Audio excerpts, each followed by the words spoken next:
Welcome to the session on partnering the brain and computer. My name is John Hamilton. I'm a science reporter at National Public Radio. And for the next 50 minutes or so, we're going to be talking about devices that detect and decode the electrical activity in the brain. In some cases, these brain-computer interfaces also send signals to the brain. So our speakers are three people who know a whole lot about this. Far left, Jen Collinger is a bioengineer at the University of Pittsburgh. She's developing prosthetic limbs that can be controlled by a person's thoughts. They can also send back information about what the limb is doing, what people are touching. Eddie Chang is a brain surgeon at the University of California, San Francisco. He's working on brain interfaces that transform a person's thoughts into speech. That sort of technology has the potential to be life-changing for people who are no longer able to speak because of a spinal injury or a disease like ALS.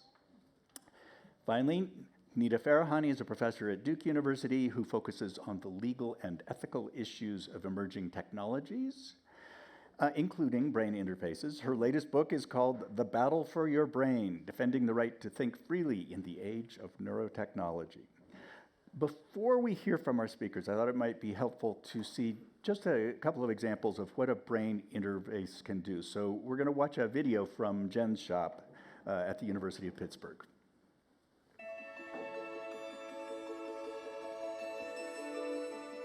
I'm here, as I have been through the whole experiment, to further push the science. I'm here because future generations of quadriplegics, paraplegics, and amputees will benefit from this. Long after all of our names have been forgotten, science will live on. My goal is to feed myself chocolate. And I did that today. I fed myself chocolate. The technology could be applied to lots of different people. Regaining the ability to do things, everyday things, can really change someone's life. It might not seem like a big deal to someone who can pick up a fork and feed themselves every day, but to someone who can't, pinky, that's the difference, pinky, between having a good life and a terrible life. Middle.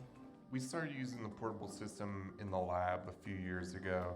At first, we just used it to kind of do some cursor control and draw. In order to train a decoder, I watch the computer move a cursor to different targets. When it's moving to those targets, I just think about moving my own arm in those directions.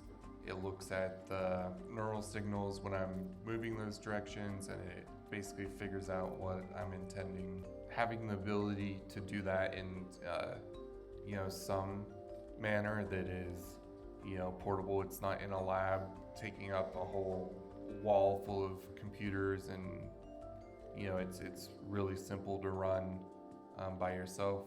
So I think that kind of thing could really change someone's life. Come in. Hey. It's me. How are you? The Cybathlon is a series of games that people compete in, doing ordinary daily tasks with mechanical adaptations to help people complete those tasks. They're like mechanical prosthetics. Being a part of PIT and the team, just the team itself is it's amazing. Like we have something here, and I'm blessed to be a part of it.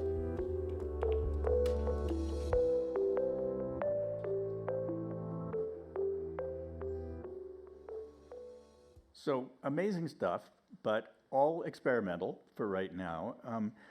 I thought we might start out by looking to the future, though. So I'm going to ask each of our panelists here today to talk a little bit about how they see the future of this technology. And Jen, why don't you start?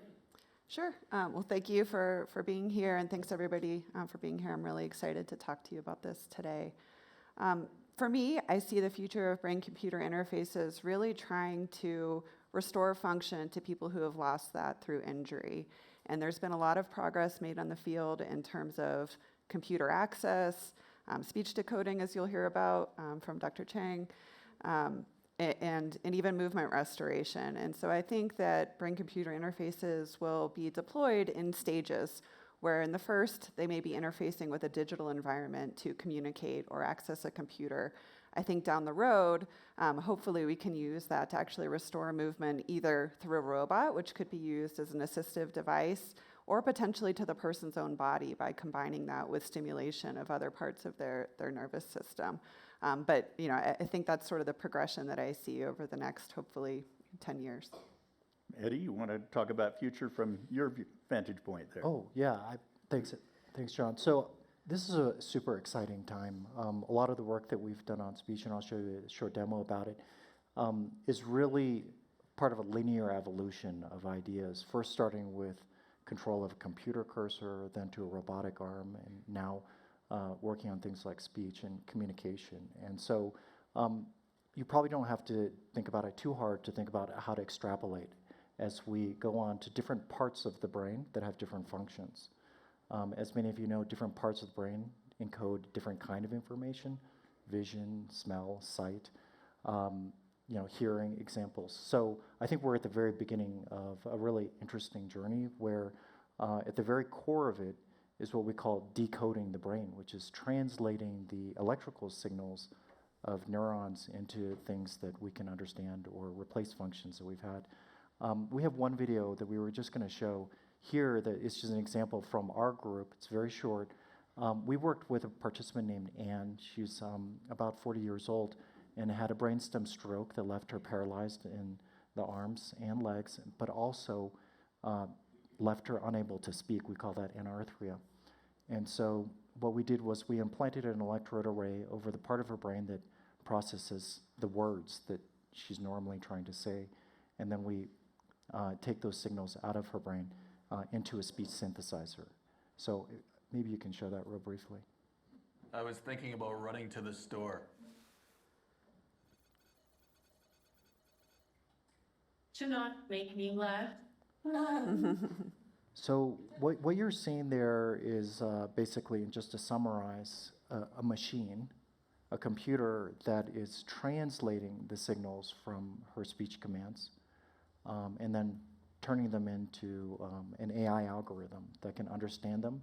And then what we did was we had them displayed as text on a screen that you could see, a voice that you could hear that was personalized on her pre-stroke voice. And then to make it even more interesting, we actually built a live avatar based on the recordings of what her face would be doing if it was actuated by those things without paralysis.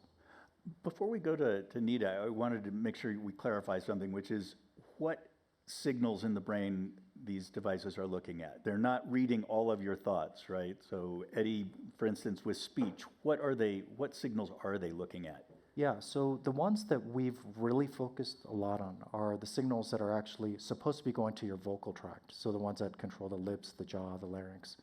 And over the last decade, we've figured out how that electrical code gives rise to the words that we say. So it's really more of a muscle code. It's not really a thought code yet. And so I think as these decoders become more powerful, they're going to get closer and closer to the thought itself. And there's a lot of reasons why that will make the devices even more efficient, more accurate. And Jen, in your shop as well, right? You're looking at motor cortex, you're looking at intention to move as opposed to intention to speak? Exactly, yeah. So we implant electrodes in the part of motor cortex that controls arm and hand movements specifically. And so it's a very localized area, and we're recording from hundreds of neurons that are contributing to the control of movement, whereas typically it's millions or billions that contribute to controlling movement. So we need to precisely decode those movement parameters, and we really can't decode things like, I want to pick up a cup of coffee. We can decode, I'm moving forward, I'm opening my hand, I'm closing my hand, and go from there. Got it. Nita, I'm guessing you have some concerns about this technology. So I do, but first I should say I am also hugely enthusiastic about the technology. And so I'm a professor of law and professor of philosophy. I think a lot about the way we interact with technologies and how it changes and reshapes what it means to be human. how we think about autonomy and self-determination over our thoughts, our capacity, as we're steered with algorithms to retain some sense of self or some sense of free will. And so what I've really been working on and what my book really focused on is thinking about what are the kinds of rights and liberties that we need to get the most out of technologies like this. And in particular, I focus on this idea of cognitive liberty, a right to self-determination over our brain and mental experiences. And importantly, that's both a right to access and use these technologies. I mean, these films, these video shorts that you've seen, they are transformative. They are restoring to people the capacity for self-determination that has been interrupted, that has been lost. And it gives them the capacity to be able to realize a way to communicate and engage with the outside world. But in the wrong hands and for the wrong people and for the wrong uses, it can also be used in ways that interfere with people's mental privacy and freedom of thought. And the kind of people I'm concerned about are not as much the people who would really choose in any case. They would say, like, you want access to my motor cortex, you want access to, like, by all means, please, you can invade my mental privacy, like, have at it, right? It's actually the rest of us where this kind of technology is increasingly, being thought about, being developed, and even there are products on the market that are designed for consumer neural interface technology. And these are earbuds and headphones that are much like your Apple Watch, but instead of sensors that pick up heart rate, are sensors that pick up electrical activity in your brain and seek to decode them so that one day, rather than using a mouse or a keyboard, the rest of us, without implanted neurotechnology, can use it to interface with our computers. But it's the companies like Meta and Apple and others who are really coming forth with those products, and they don't have a great track record of respecting mental privacy or not using algorithms to steer and change our behavior. And I think of mental data as particularly sensitive data. It's kind of the one thing that is unexpressed. And to be clear, that doesn't just come from neurotechnology, that comes from eye tracking data, your behavioral analysis, your gait analysis. There was even a study that just came out about, your breath patterns being useful to be able to detect and decode mental privacy. And so I worry about that quite a bit, and I've been working on a lot of laws internationally and nationally that seek to try to restore to people a balance, whether that's by design or by laws, to ensure that we enjoy the upside potential without ultimately being steered by the technology rather than steering the technology. So I'm curious, is this mental privacy something that you all who are developing these devices already think about, Jen? Yeah, I mean, we think about that even just in terms of data sharing. This is a really unique opportunity that we have to work with these participants, but also the scientific community can benefit from sharing that data. And so we try to think about whether they have the right to choose to share the data or not, if there's anything sensitive, or what could potentially be discovered in this data. So even for an implanted device that I think, like you said, is not necessarily your primary concern with regards to privacy, we do need to think about that. As they take these devices home, they need to be able to turn them on and off at will and make sure that they know when they are recording data, when they're being decoded, and exactly what data is being saved and transmitted and to who and how it's being used. So even in a research setting, we do think about that. And Eddie, are there different issues when you're doing speech instead of movement? Yeah, I think there are, because when you see someone who's not speaking and then all of a sudden you see words appear on a screen without them actually saying or doing anything, it does definitely give you the impression that you're mind reading, that you're tapping into the inner thoughts. And like I explained, we're still at the level where we're trying to decode what the person's intention is. That being said, we have tried actually to look directly at what people are imagining, what they're thinking about, and it's still a very difficult problem. It can be done, but we're still not at the level where it's like reliable enough. So I think that's where this dialogue is very important, because I think we see enough that this is coming. We're going to have better technology in the coming years and better algorithms. And for us, the biggest accelerator and catalyst has really been machine learning, neural networks, AI, that essentially can translate brain activity into almost any interpretable form. So, I would say about 10 years ago, we didn't have the technology, but now we do.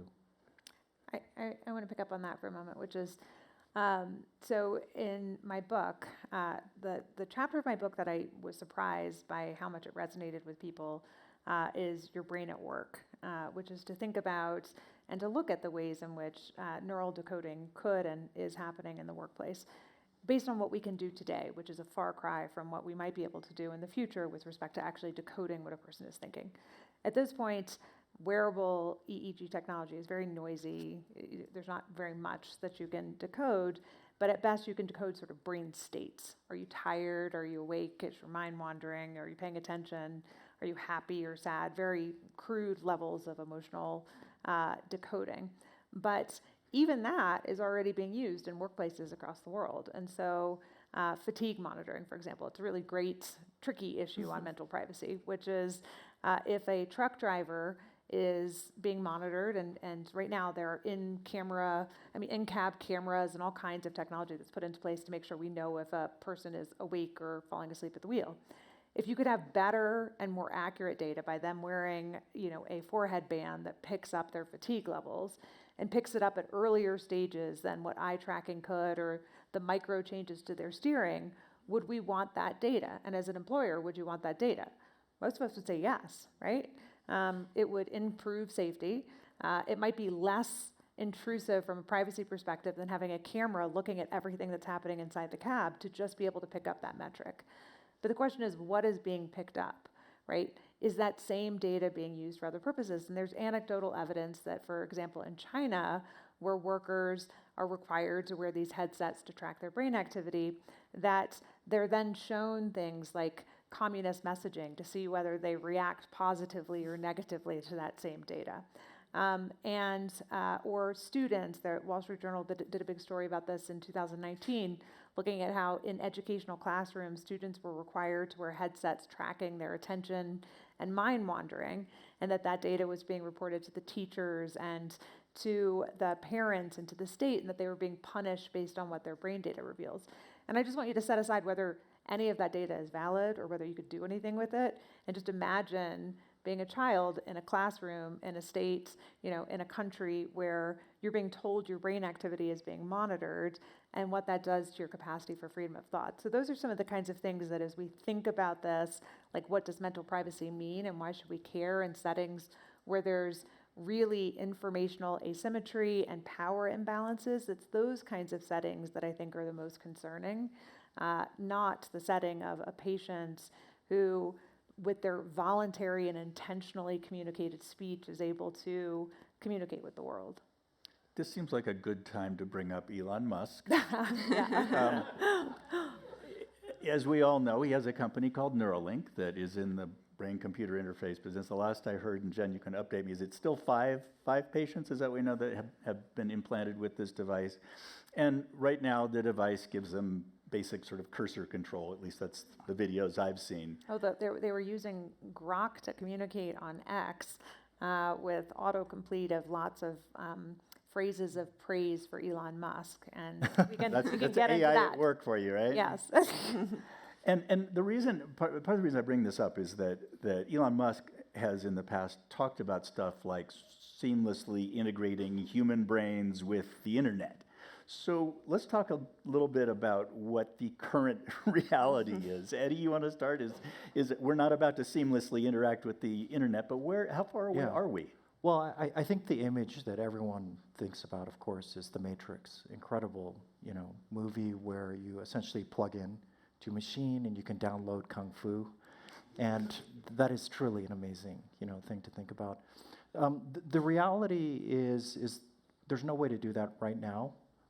The way that the interfaces are designed right now is they, for the most part, plug into a part of the brain that has a dedicated function. So, for example, in the hand or arm area that helps control a robot, but you're not going to download Kung Fu through that part of the brain or the speech areas. And so I think that kind of vision, probably is going to be far off, where we have this massive like high bandwidth information, connection to the internet, for example, and certainly not beyond what we can do without.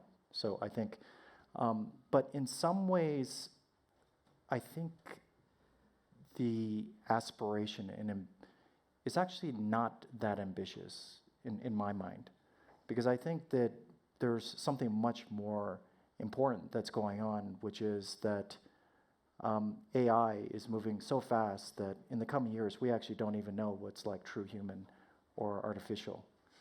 And at some point, there will be a reckoning where we have to understand like what makes us true humans as biological organisms and the brain that constructs our mind. And so I think that that is really going to be a much bigger topic than just facilitating ways to go, to not have a smartphone, for example. I do think that, where we're going in terms of the kind of data and what we're learning about how the brain works is absolutely critical, because there are so many questions centrally about what is the nature of intelligence, how do we accelerate both machine intelligence, how do we also enhance human intelligence? So I think that, back to one of your earlier questions, that's the bigger and more interesting trajectory of this. And Jen, your shop does send signals back into people's brains. Mm-hmm. So you got this two-way street going, which is sounds like first step toward talking to the internet. It does, but it's sort of very precise in the way that we're able to inject information. So we implant electrodes in the area of the brain that typically receives sensation from the periphery, from your hand. And when we stimulate there, we can generate the sense of touch that feels like it's coming from their own hand. But we're not able to put in, now you're grabbing a coffee cup, or now it's hot. It's really specific to that part of the brain, and that's going to be true. As we understand more about the brain, it may be possible to enhance certain cognitive states or to change and regulate emotions. I think for implanted technology, though, these are going to be medical devices that need to be approved for specific indications, for specific populations. And so there, I think that provides some safeguards. But as we start to use wearables and other things, I agree that that's maybe where there's more of a concern. It's probably useful to contextualize that then with some of the wearables, just to kind of envision what that world looks like. By the way, one question I've always had about the Kung Fu is like, how do the muscles work? If I don't have the muscles for Kung Fu, and the motor neurons are firing, doesn't it matter that I'm so unfit that I can do it? But we'll set that aside for a moment. But that same kind of conceptually, this is what consumer technology is trying to do too, is to give feedback but in different ways. And so it's the person falling asleep getting haptic feedback to wake them up, right? So using brain signals to then stimulate somebody to wake them up. Or there are a bunch of sleep buds that have started to come onto the market that pick up brain activity as you're in different stages of sleep, and then try to figure out when you might be coming out of sleep when you want to have more restful sleep, and then playing a sound track or providing some kind of stimulation that might lull you back into a sleep state. And that's exciting, but then, there's this creepier side of it, I think, which is the neuromarketing side of it, where, just envision you've got sleep buds, they're talking to your Amazon Echo. It figures out at the point at which you're in the perfect dream state when you're the most vulnerable. It works with Amazon Echo to then play you, the Coors commercial that makes you think of mountain streams and soundscapes. Now we laugh, but that was actually an experiment that people ran to try to do dream incubation of marketing. And what stops Amazon from entering into a partnership with iDone, who picks up your EEG data and allows this kind of neuromodulation when you sleep. So, maybe I spent way too much time reading science fiction as a child or something, or too much time in my philosophy of mind classes thinking about concepts of extended personality and manipulation of self. But it's those things that I worry about, which is there's the extraordinary upside potential of giving somebody the capacity when they have a prosthetic arm to be able to sense picking up a cup of coffee. And then there's the consumer maladaption of that, which is to then try to market to you while you're sleeping. And how do we put into place the right set of parameters so that the technology is designed so you get that happy vision of the world rather than the manipulating you while you're sleeping vision of the world? Maybe we could look at this from a slightly different point of view and as a sort of competitive issue. And I think of this because a few days ago I read that scientists in China said they had just implanted the first patient with a brain-computer interface. And it's a reminder that there seems to be a lot of competition out there. The U.S. has been a leader so far, but is that going to go into the future? And will there be ethical concerns raised when other countries start doing it instead of it happening in the US? Eddie, you want to start? Sure. That's absolutely true. So I think that what we think of as the modern brain-computer interfaces started at least 3 decades ago, and a lot of that was actually funded by the U.S. military through DARPA. In fact, both of us have received funding for that, and it was really to support, some veterans, et cetera, that came back with disabilities. But I think it's, evolved clearly, and so the state that we're in the United States is actually there's a little bit of funding, but not a ton that's supporting that. Where we are in the U.S. is really the commercialization stage. So there's a lot that we've done scientifically to understand what's possible. And now we're starting to see many companies actually come out that are trying to make this. And there's a lot of different approaches, everything from stitching electrodes directly into your brain to things that are just, in the blood vessels that are, recording next to the brain. But you're absolutely right. This is now an international race, and China is treating this very seriously.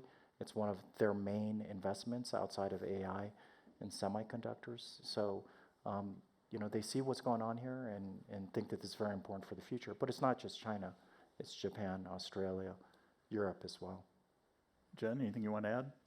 Yeah, I just think that calls on the need to have sort of global consensus around these devices, what they should be used for, who has access to the data, what is recorded. The progress is absolutely accelerating, and it used to be that we had a strong handle on what the progress was to date and where it was going, and now there are many groups that are building off of this knowledge and advancing very quickly. Nina, you want to? Sure. So, first, on the global standards, I agree, and it's good to know this is not like the Wild West. There's a huge amount of activity that's happened in this space. I was the U.S. representative to a global standards process at UNESCO for an expert group that just went through a political negotiation process that'll be voted on by 193 member countries in November to adopt the first global standard on the ethics of neurotechnology. It discusses a lot of these issues and tries to set parameters in ways that really ensure people are able to enjoy the upside potential and safeguard against some of those risks. And there are a lot of other standards like this, from the OECD to the Council of Europe. But it raises a couple of complex issues. One is the U.S. has looked at questions of import and export controls in this particular space. And part of that is, as Eddie talks about, the convergence of AI models together with the technology. Where a lot of this is going is embedding, AI like systems directly into the devices. And it matters where some of those components are coming from, especially the extent to which, they do have access to brain signals, not just from a data perspective, but the capacity to shape and change how people behave. And so it's important to be looking at the components and thinking about that. It's also important, and we had just a brief conversation about this beforehand, which is, we're facing a funding dynamic change within the U.S. is a generous way of saying that. And that means people who are in the midst of clinical trials with implanted neurotechnology suddenly could have their funding cut off. And so one of the things people are talking about is the importance of thinking about issues from an ethical perspective of, is there a right to be explanted? Is there a right to have interoperable standards that exist with these systems such that if one clinical trial suddenly gets cut off with respect to their funding, there's some way for somebody else to continue to provide, support and service from it. And these become global issues that we have to think about as well. So there's a lot, I think, there in both the race, but also what that guides us to think about from an ethical and legal perspective. Yeah, I think that's an issue. It's always been an issue, right? What is the obligation after the trial ends to people who have implanted devices? Are they removed? Do they continue to have access to them? What if the company goes out of business? How are they maintained? It's only sort of accelerated now and even impacting research and clinical trials because of changes in funding. But as more companies get into this space and are leading clinical trials, we have those same obligations to make sure that people are cared for after the trial ends and that they should have the right to choose whether they continue to use the device as long as it's safe or whether they have it removed. And is that even possible? It's not possible for all of these devices to remove them safely. Probably even more so to a point that Eddie made, which he hinted at this kind of concept of the changing idea of the continuity of self and like where we begin as humans and where the technology ends and what our relational understanding of it is. And some of the studies already show that, you know, people with these implanted devices really incorporate them into their sense of self. And so when you think about that, where it becomes so fundamental to identity, it's different than even some other kinds of implanted devices because it becomes an understanding of who the person is. And so, you know, in that ways, I think the ethical obligations become even more nuanced and problematic than in past kind of studies that we looked at. One of the reasons that we built that avatar was precisely because we wanted the BCI to feel embodied. Yeah. Because it's not natural to think of speaking and then have text on a screen. It's more natural to think about it being produced by our vocal tract moving, our face moving, etc. And so we use that actually as a way to give feedback to the participants so that they can learn their algorithms faster. But that was our intention. But one of the things that we learned is that, you know, when people become paralyzed, like our participants are, they lose some of that identity. And so there is this really interesting thing where you can, in some ways, artificially create a new identity and have a brain-controlled interface, essentially, like literally controlling a digital form of yourself. I mean, that's true in gaming too, right? There's all kinds of really interesting neuroscience studies that show that our brains start to project more and identify more with our digital representation of self rather than the body. We haven't, for good and bad, right? For somebody who's a gamer, that can interrupt their capacity to sense their own bodily needs. But for somebody who has lost their self-determination in this way or has diminished self-determination, the ability to incorporate that digital perspective into their identity of self is great and creates ethical obligations that we have to really be grappling with. I've been fortunate enough to talk to probably 4 or 5 different people who've had BCIs and used them. And every single one of them told me the same thing, which is the frustrating thing for me is that when I'm in the lab, I can move an arm, I can drink from a glass, I can do speech. But for the most part, those people, when they go home, they're right back to where they were. Now, this is changing a little bit, right, Jen? You've got a portable system now? We do. We have a portable system that people can use in their homes for computer access. So it's not the same as taking a robot arm home, but they can use it for certain things there. And yeah, I mean, just to add to this a little bit, an interesting anecdote, I think you heard in the video one of our participants say, you know, my goal was to feed myself chocolate, and I did that today, right? She embodied that arm and device and felt that, you know, even though she could not move her own arms, she fed herself chocolate. When we're trying new things and maybe the arm wasn't behaving as normal, it was Hector, right, which is Latin for hand. She called it Hector. And so I think really, as it works and is really matching the intention, it can become very embodied. Yeah, John, I think that's going to happen very soon because, as you guys could see, these are ports that are in the participant's skull. And that's not a scalable or a way that you can really do easily at home. If the connectors are there, they break off, then everything is kind of like at risk. So I think for the most part, we've been very careful, and that technology has been around for 20 years. What's happening with the commercialization of BCIs right now is that these, of course, are going to be fully wireless systems, and they're going to be trained basically all day and night, you know, recording from the brain, building models, and then they'll be way, way more powerful. Yeah. Let's talk just briefly about some of we talked about the potential, but there are some real practical problems. There's some real challenges to overcome, and you mentioned wireless connection. That's one of them, right? I mean, even if you get all the information from even a small part of the brain, trying to put that through a Bluetooth connection is not likely to happen, right? Yeah, I mean, so wireless data transmission, you're sending a lot of data, and it needs to do that very efficiently so that the battery lasts long enough, so that it's not overheating, and so that you get the information that you need to decode. I think the other major barrier to adoption has been the longevity of the electrodes. So these electrodes are foreign bodies that are placed in the brain, and the materials do degrade over time, so you lose signal quality. And there are different approaches to try to mitigate this, but for most people, somebody with a spinal cord injury, this needs to last decades for them. It's not something that you're going to go in and replace every few years. Maybe for somebody with ALS, a degenerative condition where the life expectancy is lower, a few years would be a reasonable goal for that device. But for the most part, we really need to move beyond maybe a decade to multiple decades of life with the electrodes. And Eddie, what do you see as the biggest challenge?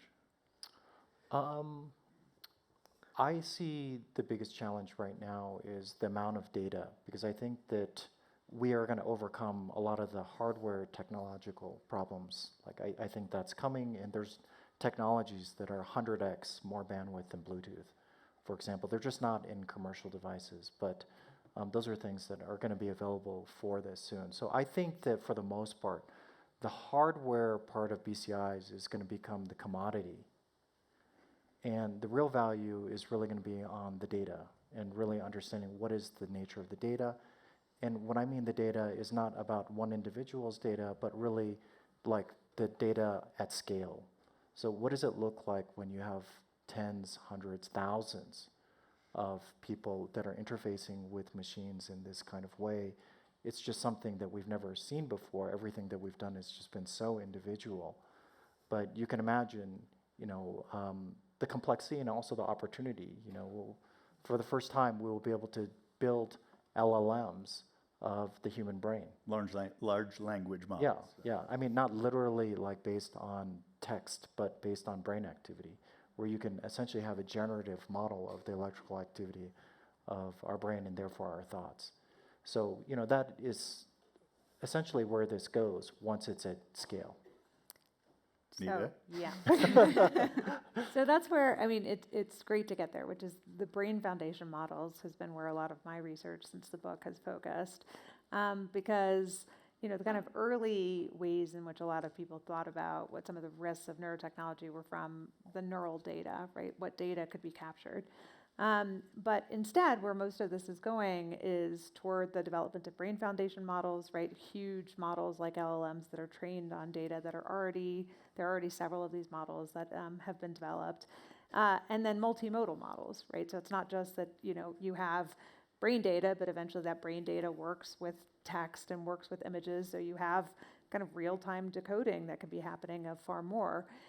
And if you think about that, like if you think about having a device that is able to, in real time, decode what you're thinking, and because that's what we'll get is thinking, what you want to move, everything else, how do you make sure that model with all of the problems that we're seeing with AI, like misalignment of AI, hallucinations with AI, and that's the thing that is decoding what you're thinking and maybe interfacing with the world, how do you make sure that that model is aligned with the user interest?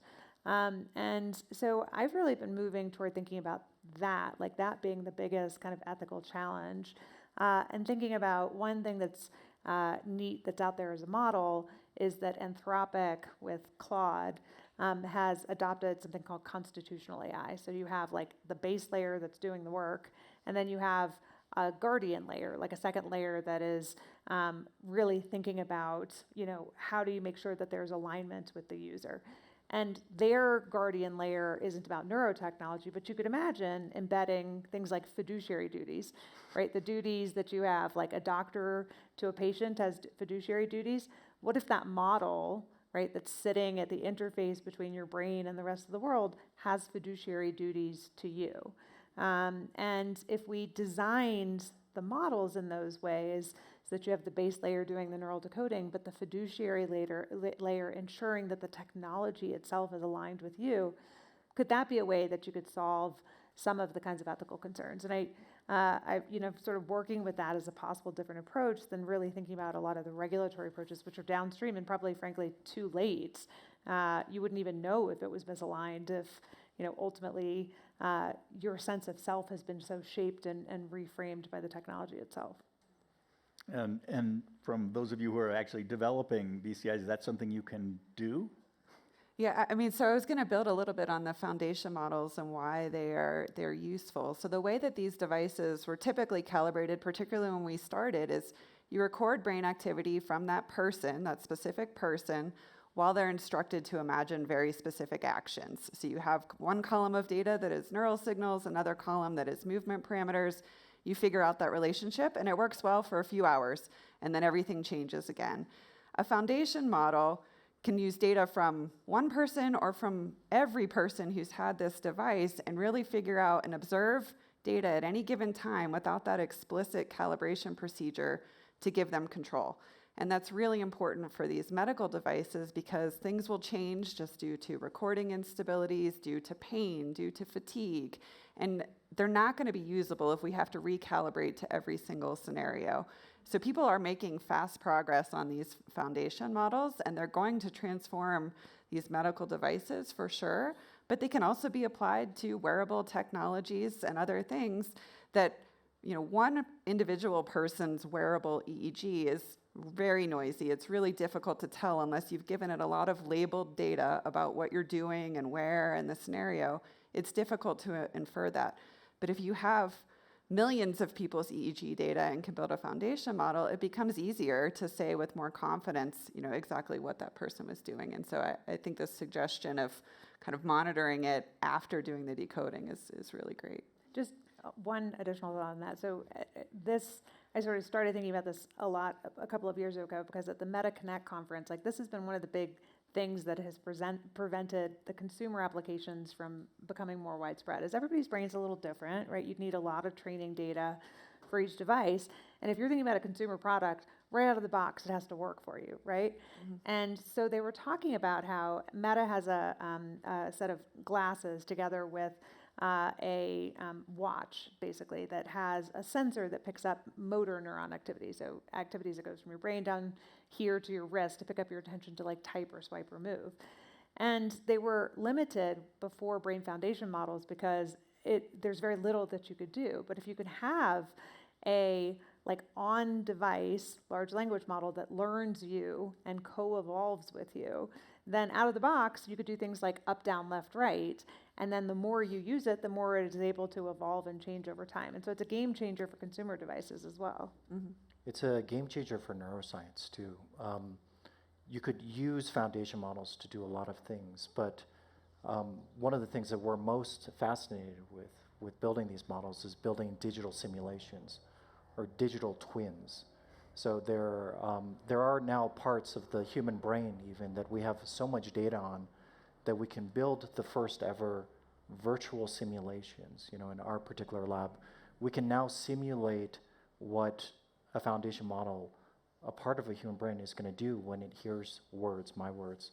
We can also predict the brain activity there, and then we can also decode from someone's brain that we've never ever seen before, speech and things like that. And so what that means is these models have learned something very fundamental, actually, about how the human brain works, and it can generalize across a lot of individuals. And you may not even know what they've learned, right? We don't know. It's still a black box. We can train a model that can do it. It's still a black box, but it works.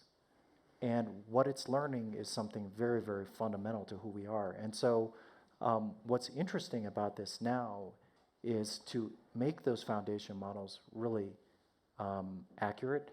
You actually fuse them with real artificial, LLMs. So you can literally fuse ChatGPT with part of this foundation model trained on human brain activity. So where this is going is essentially hybrid AIs that are part trained on brain activity and part trained on, everything else that they're used to, like the text of the internet. So for anybody who's worried about AI taking over the world, just think about the fact that they now are being trained on not just what we enter into it, but literally all of our brain data as well. Right. So as a side note, Right. And so there's a big interest in the AI world in this because at the end of the day, we want AIs to be more human-like and to, do things that make sense to us. And so there's a lot of ways you can do that. You can train millions of people and thousands to essentially train the algorithm so it just becomes more human-like, like what we expect from it, which is one approach that a lot of these companies take right now. Another is that you train it with the brain itself. you train it with a model of actually, the generative source of all of our thoughts directly, and then see. Because there is a thought that somewhere in that deep model of ChatGPT or any of these large LLMs, that there is going to be something that overlaps with what our brain is doing. And if we can find that, we can make these systems more aligned and more efficient. So that's a thought. Yeah. That sounds like a great place to open up for questions. So, yes. I was curious if the panel. Oh, you should probably wait for the microphone. Eh? I was, first of all, thank you very much. This is super terrifying and interesting at the same time. But there was a study from MIT just released over the last couple days that codified cognitive decay from users of ChatGPT. So maybe, Eddie, Yeah. some of your comments seem to be Did about you read the paper? It's not quite decay, so it's building on the cognitive offloading papers. Time Magazine called it cognitive. I know. So But, Natalia you know, Kosmiunia is the the lead idea is author. that it's not just taking brain function, human brain function, and improving it. Does it become a zero-sum game? Does reliance on AI and this embodiment of these technologies actually depress brain activity? Somebody who's injured, maybe there's only upside, but people who are not starting from a deficit. Yeah, Just curious your take yeah. on So I think that there's multiple levels. There's no question that we are all going to become worse writers in the coming 3 years, and our kids may never learn to become good writers with the way things are going. Right. Something that we've been studying recently is like the neural basis of reading. And many of you know that reading in like human evolution is actually like an extremely recent development. Like for many civilizations, it's only 1 or 2 generations old even, if you think about it. And at the same time, we know that there's parts of the brain that actually become specialized for reading. And so the reason I'm bringing this up is the brain is very plastic. It's very malleable. Our brains are going to be adapting in good ways and bad ways, actually, for all of this technology. And so I do think a little bit, what does that mean for brain-computer interfaces, right? I think for someone who's never spoken, of course, being able to do that, I think is a big gain. But as you think about the future, where the surgery is much more minimal, maybe someday non-invasive, there will be a literally like cognitive offloading, perhaps, where you don't have to think things, you don't have to come up with words, you just think of the general idea, and then it generates, the text. Yeah. So I use Google Maps to get from my room to here, so Yeah. that's my offloading. So right the spatial memory part of your hippocampus Looks different. is impaired. is not the same. Well, it's reordered, right? Yeah. I mean, so I've read that paper and a bunch of other ones on it. It's clear that our brains, like all culture, and the reading studies are the most interesting ones that people have done a deep dive into to look at cultural rewiring. And there was a theory for a while that it was replacing like your capacity to recognize faces by reading. And instead, what more recent studies have shown is that there isn't replacement. There is this plasticity of you're able to do both. And so people who gain literacy actually gain more skills over time. Yeah. Will the same happen with our offloading, given that the nature of offloading looks different? It's not task specific, but it's even more executive functioning offloading to generative AI models. It remains to be seen, right? That study is an interesting one that shows that there are differences, but there are studies like that for the Google effect, right? The fact that we know how to retrieve information, but not information anymore, photo taking impairment effects, all kinds of technologies that change our brains. Good or bad, it's still unclear. Other questions? Yes. Oh, here, wait for a microphone. And then let's go to the back and then to you. Thank you. I'm in neurocognition assessment space, so I follow all 3 of your work, and it's in my ethics didactics. So thank you for your work. With that, can you educate the audience about your thoughts on Stentrode command trial and how that compare and contrast to your works? Stentrode being the synchron device, right? Which is instead of putting wires into the brain, you send something up a blood vessel and it reads brain signals from sort of close by. Who wants to answer that? I can maybe jump in. I'm actually a co-investigator on that clinical trial. And so it's a very different device. It goes into the blood vessels to sit between the 2 hemispheres. And they're really trying to get a digital click signal. So it's further away from the brain. They're not able to decode continuous robot movements or decode speech. But for somebody who is completely locked in, this could give them a digital control. I think the real advance of that was that they were the first company to launch a clinical trial of an implanted device in the United States. So it's a fully implanted wireless system that people are using independently at home. And so while it's not the highest performance device, that was a huge step for them to take. So I think it's really promising. They were the first. Neuralink is now leading a clinical trial, and others have approval to continue following on. So this is a really exciting time, as Eddie said earlier. Yes. Wonderful panel. Holly Lisenby, great to see you. I wanted to underscore something that Nita, you said about the potential value of having a guardian layer that would inform the, guardrails for the technology. And I think that comment really beautifully illustrates the importance of considering the ethical, legal, and societal implications in the creation of the technology from the ground up. And that really flips the narrative of thinking about what's the ethical impact of a technology that's just out there or being developed, but it can actually inform the development of the technology. And that's why we built in neuroethical considerations into the Brain Initiative funding opportunities. But my question is for you, Eddie. So we know a lot of communication, verbal communication, comes from the prosody, from the nonverbal aspects of our speech. And where is the technology today with respect to being able to predict what her tone of voice or her prosody, her nonverbals would have been in the comment that she made, "Don't make me laugh"? Yeah.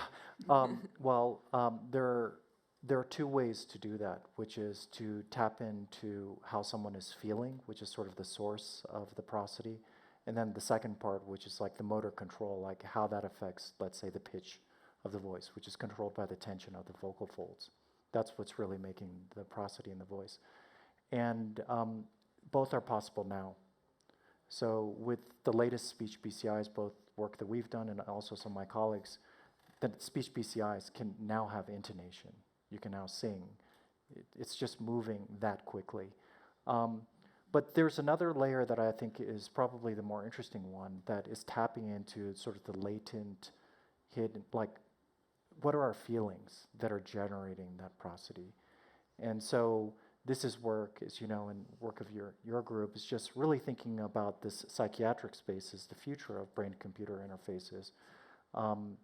How do we use these principles of brain decoding and very focused stimulation to basically infer how someone is feeling, and then using technology to actually, for psychiatric cases, really like treat things like depression and anxiety disorders.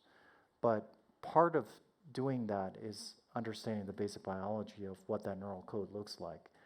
And so we are looking and exploring systems that can record essentially how you're feeling, decode how you're feeling, and then use that to stimulate a different part of the brain that regulates how you feel.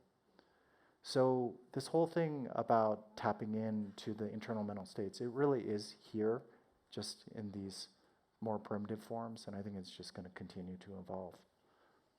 All right. We have time for just one more question. You had a question? No, over here then. I'm happy to go again. I was just curious, as you think about intent, there's a lifetime of technique from a market research perspective, conjoint analysis, or different ways of trying to discover true intent. Are any of those ideas integrated into your work or applicable? You want to start with that? Jen, you want to take that? Sure. Yeah, I think part of it is getting feedback from the user about whether what we did was correct. So I've seen this implemented nicely in speech decoding work where the user can actually give feedback about whether it was completely correct or not, and that data gets relabeled and it gets upgraded, like the model gets updated essentially. So really I think we need to take the cues from the participants themselves to see if it's doing exactly what they want it to do. All right. Yeah. Anybody want a final word? Just maybe a final thought responding to something you said earlier, which is I think as we think about the things that could go wrong, we haven't seen that happen. I think we're just trying to anticipate what we want this to look like. But it's actually not terrifying. I think it's actually like really, really hopeful to think about what is happening, because this is really the first time I think we're starting to really understand how the human brain works at any kind of detail level. And we need that kind of understanding to treat some of the very most intractable conditions, like Parkinson's disease, like Alzheimer's, like depression, like anxiety disorders. And we still don't know what that neural code looks like. And so, you know, of course, anytime that we're talking about fusing our brains with computers, it sounds instantly dystopian, right? Like, that just does not sound like a great idea. But there's another flip side of it, which is that our understanding of how it works is like going to be really extremely exponentially increasing over the coming years. And I really think, and I'm very optimistic actually, that that understanding is going to unlock a lot of things that we need to do to treat human suffering. So I hope we can end on, you know, something like that, because there's so much that we're learning right now that was unthinkable even a couple of years ago. All right, we are out of time. Thank you so much for coming. You've been a great audience.